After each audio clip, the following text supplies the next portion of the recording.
Hey, I'm Piano Bruce, and today I'll be showing you what all the notes are on the bass and treble clefs. If you're new to this, it will help to familiarise yourself with the basic structure of the stave first, so make sure you watch my video on how to read sheet music before you go on with this one.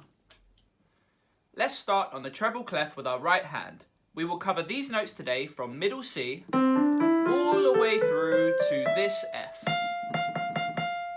Middle C is the fourth C along the piano. On the treble clef, it is always placed a line underneath the stave. To play the rest of the notes above it, we can go through the notes like this. But that looks a little bit confusing, right? So let's break this down into sections, starting here. Since we know that middle C is always here for the right hand, we know that the next two notes above are D and E, so you want to memorize this. For the next notes, it's easier to remember them by whether they're on the line or in the space. The notes in the spaces spell face from the bottom to the top, so you could say face in the space to remember this. To help you remember the notes going through the lines, we can get a little creative by using an acronym.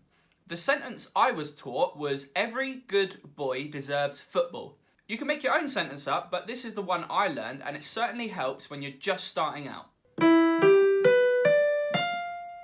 You can even use anchor points to help you remember where you are on the stave.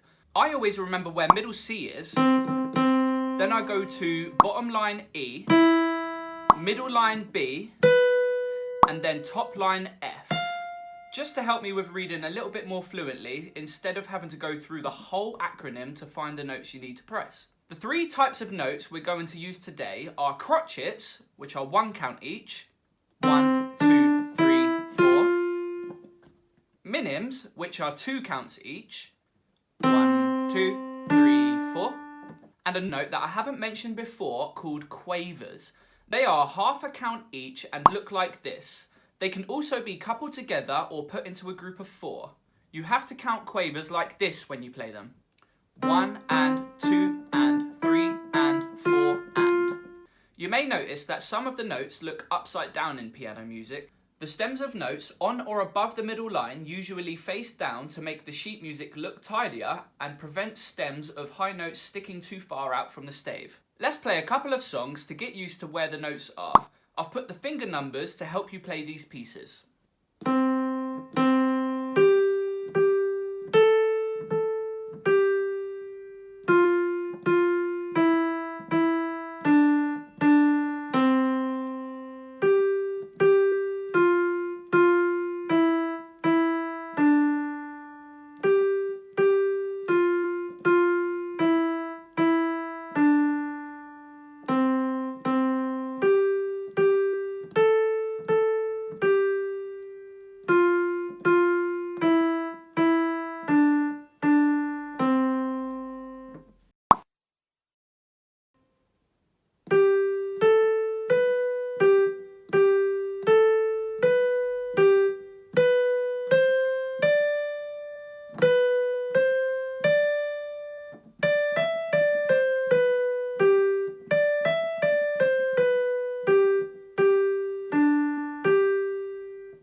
On the bass clef, we are going to cover all the notes from middle C all the way down to here. Middle C on the bass clef is exactly the same as middle C we discussed in the first half, but it's placed a line above the stave.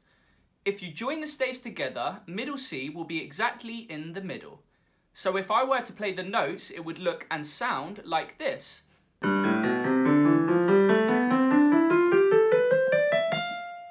As before, it can get confusing to understand which note is which, so let's break this down too.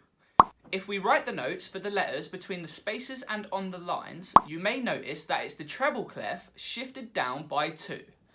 We can use acronyms to help remember the bass clef too. For the spaces, it goes all cows eat grass. And for the lines, it goes grizzly bears don't fear anything. Once again, you can create your own acronyms. My favourite that I found recently for the bass clef is God's burrito doesn't feature avocado.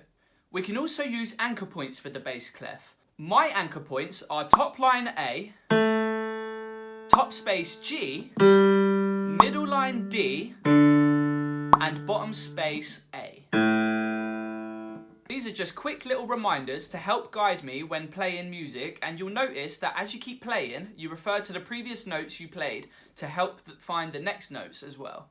We're going to play the same songs that we did last time with our left hand now.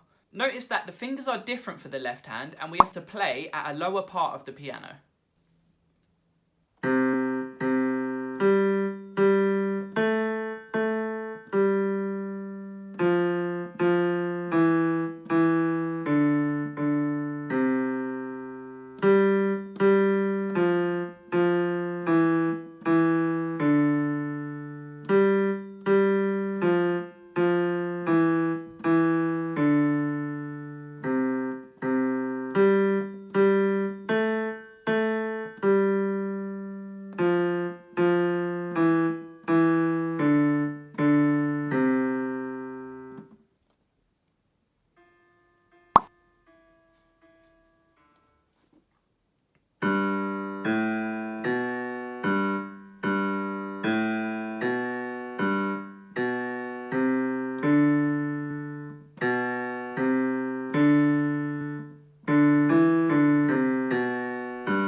These tips and tricks have helped me learn music faster, and you'll find that with practice, the same can happen for you too.